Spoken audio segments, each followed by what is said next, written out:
These were the images that Russians woke up to today, exactly what Ukraine's secret services wanted them to see. And there was no space for ambiguity. Within a matter of hours, Kyiv made it clear that it was behind the killings of General Igor Kirillov and his assistant. They're not the first Russian officers to be killed far from the front lines on Russian soil, but these killings are certainly the most demonstrative ones so far. Russian pilots and weapons engineers have been shot before, but confirmation from Kyiv often took weeks to come, if it came at all. So what's different this time? Kirillov was one of the public faces of Putin's army, often appearing on Russian TV, often accusing Ukraine and the West of using chemical weapons.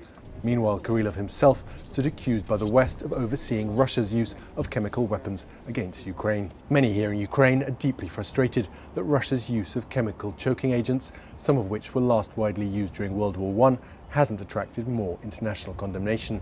The calculation here in Ukraine is that these killings will sow distrust and have Russian officers looking over their shoulder even at home, all taking away from their contribution to Russia's war effort here in Ukraine.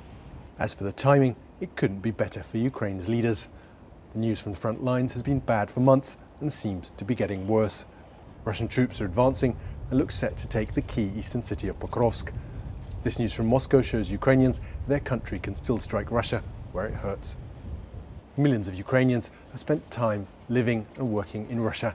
They speak the language, and that makes them uniquely able to operate in Russia unnoticed. Far fewer Russians would be able to do the same here in Ukraine. To people outside Ukraine, this might all seem like a risky strategy. But to millions of Ukrainians who are dealing with daily Russian missile attacks, and to Ukraine's leaders who've all survived numerous Russian attempts on their lives, at this point it seems like they don't have a great deal to lose.